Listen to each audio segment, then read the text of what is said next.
中央你来看。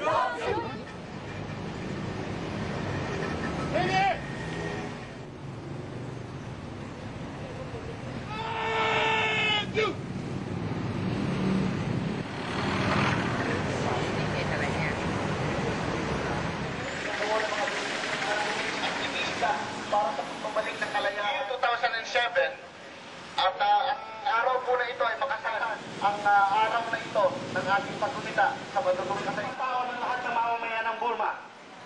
Patuloy tayong lahat. Na magkaroon ng karapatan ng mamamayan ng karahatan ng gobyernong militar sa Myanmar. Yan ang mga mamamayan, mga kapatid naming Burmese at mga kapatid naming